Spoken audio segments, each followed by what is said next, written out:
السلام علیکم جی تو دوستو، آج ہم بات کریں گے آذربائیجان اور آرمینیا کے درمیان جو ابھی ریسنٹلی جنگ ہوئی ہے اس کے بارے میں۔ آذربائیجان اور آرمینیا کے درمیان ہونے والی جنگ متنازع علاقہ کاراباغ کے علاقہ میں ہوئی ہے۔ اس کاراباغ کے علاقے میں آرمینینز کافی تعداد میں آباد ہیں، لیکن یہ علاقہ انٹرنیشنلی آذربائیجان کا حصہ کنسیڈر ہوتا ہے۔ ہوا کچھ یوں کہ 1989 میں سوویت یونین کے ٹوٹنے کے بعد آرمینیا اور آذربائیجان، جو کہ پہلے سوویت یونین کا حصہ تھے، دونوں انڈیپینڈنٹ کنٹریز میں کنورٹ ہو جاتے ہیں۔ 1994 کے اندر آذربائیجان اور آرمینیا کے مابین بہت شدید لڑائی ہوتی ہے، کاراباغ کے علاقہ کو وجہ بناتے ہوئے۔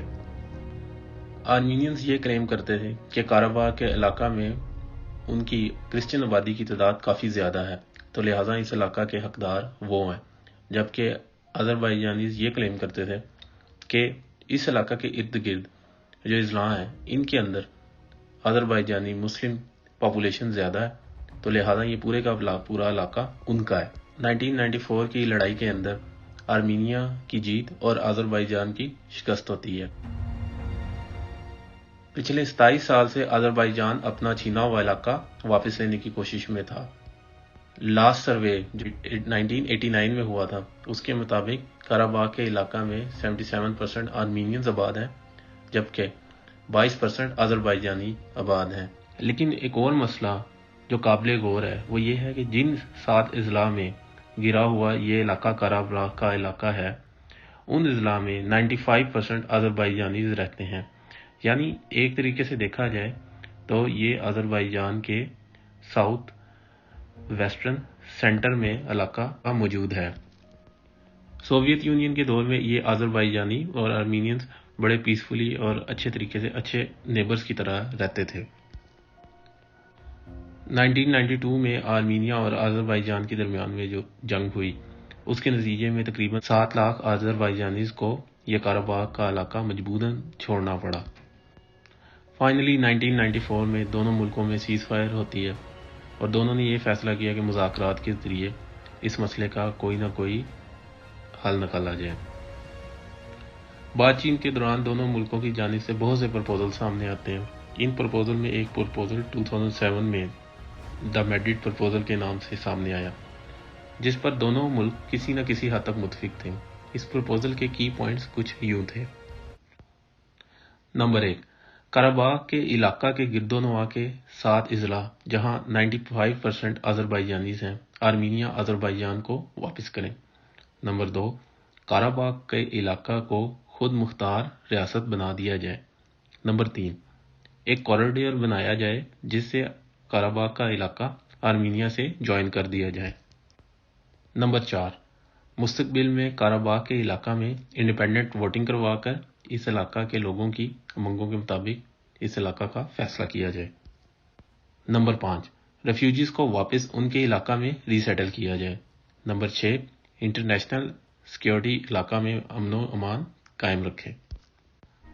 بظاہر یہ میڈرڈ فارمولہ بہت بہتر تھا دونوں ملکوں کے لیے، لیکن 2007 میں آرمینیا فرانس کی بیکنگ کی بنا پر کافی طاقت کے نشاں میں تھا، تو لہٰذا آرمینیا نے اس پرپوزل کو مکمل طور پر رد کر دیا، جس کی بنا پر مذاکرات نتیجہ خیز ثابت نہ ہو سکے۔ اس تنازع کو سمجھانے کے لیے آپ کو اس علاقہ کی ڈیموگرافکس کے بارے میں کچھ بتاتے ہیں۔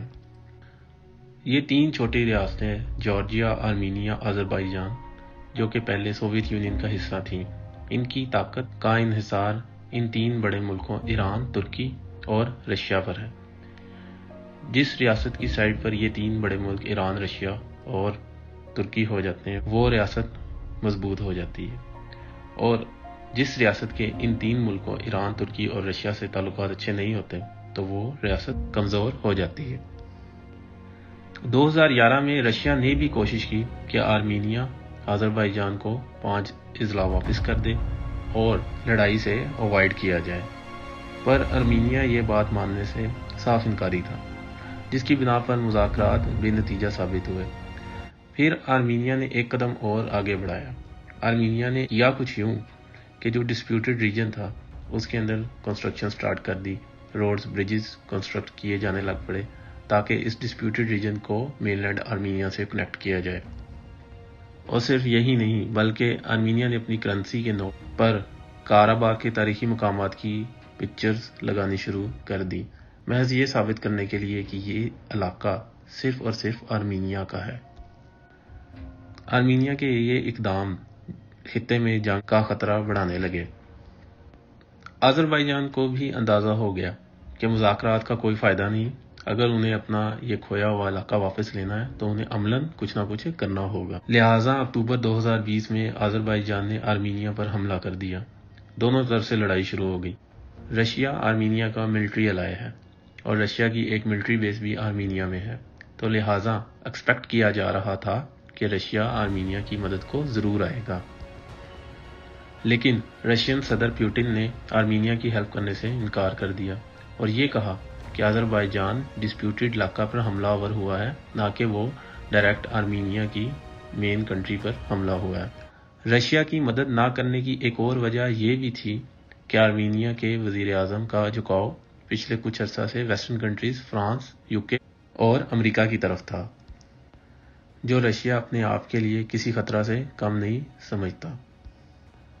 فائنلی جو سب سے بڑی وجہ تھی رشیا کی آرمینینز کی مدد نہ کرنے کی، وہ یہ تھی کہ رشیا اور آذربائیجان کے تعلقات بہت اچھے ہو گئے تھے گزشتہ کچھ عرصے سے۔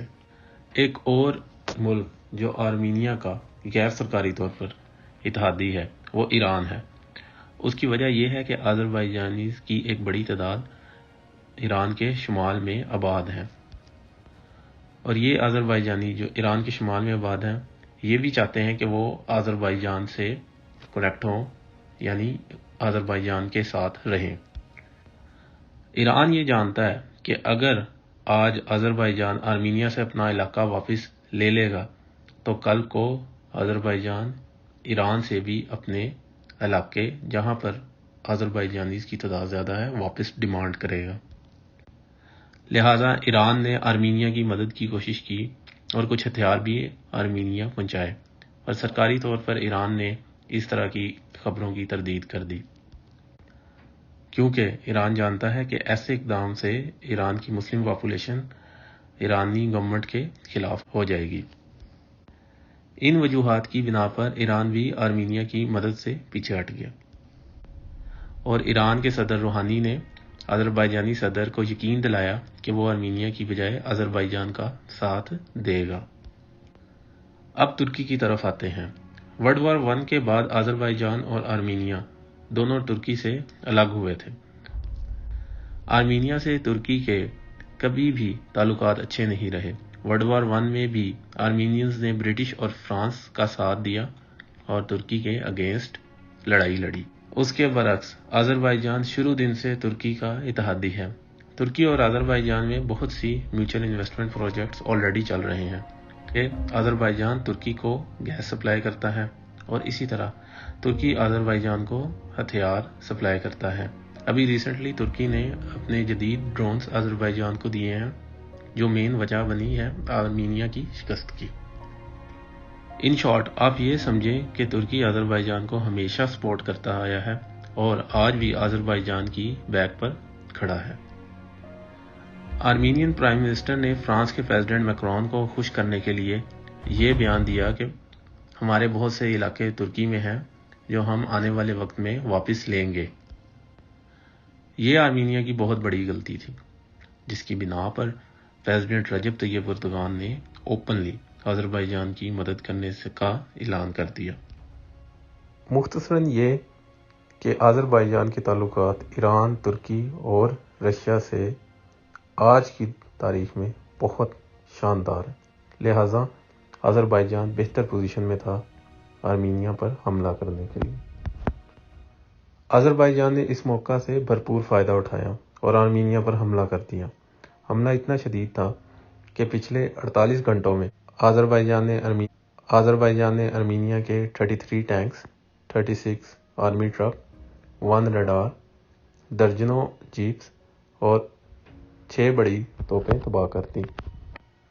ترکی اور اسرائیل سے حاصل کردہ ڈرون سے آذربائیجان نے آرمینین فورسز پر شدید بمباری کی، جس کے بدلے میں ہونے والے نقصان تقریباً $2 بلین کا ہے۔ اندازہ یہ ہے کہ آرمینیا کو یہ نقصان پورا کرتے تقریباً 10 سال لگ جائیں گے۔ ابھی تک جو ڈیٹا سامنے آیا ہے اس کے مطابق آرمینیا کے 1000 سے زائد فوجی مارے جا چکے ہیں۔ مختصراً یہ کہ آذربائیجان کو ہر محاذ پر فتح ہے اور آرمینیا کو شکست۔ آرمینیا نے اپنی شکست دیکھتے ہوئے فرانس اور ویسٹرن پاور سے مدد کی اپیل بھی کی، لیکن ڈونلڈ ٹرمپ الیکشن میں مصروف ہونے کے باعث اور میکرون جو فرانسیسی صدر ہیں وہ سیمیول پیٹی نامی ٹیچر کے قتل کے بعد جو ان کے ملک میں کرائسس پیدا ہوا ہے اس سے نمبر آزما ہے۔ اس بنا پر دونوں اتحادی ملک یو ایس اے اور فرانس آرمینیا کی پراپر طریقے سے مدد نہ کر پائے، لہٰذا ہر طرف سے نا امیدی جب آرمینین پرائم منسٹر کو نظر آئی تو آرمینین پرائم منسٹر نے صدر پیوٹن سے سیز فائر کی ڈیمانڈ کی۔ سیز فائر ہوتے ہی آذربائیجانیز اور جیت کا جشن منانے لگے۔ اس کے برعکس آرمینیا میں ہر طرف مایوسی، نا امیدی اور غم و غصہ ہے۔ آج آذربائیجان طاقتور ہے، لہٰذا آذربائیجان نے یہ فتح سمیٹ لی۔ 27 سال پہلے جب آرمینیا طاقت میں تھا تب آرمینیا نے اس علاقہ پر قبضہ کر لیا۔ ماہرین کا خیال یہ ہے کہ یہ اس تنازع کا پائیدار حل نہیں ہے، لہٰذا دیکھتے ہیں آنے والے وقت میں کیا ہوتا ہے، لیکن آج آذربائیجان کی جیت ہے۔ شکریہ۔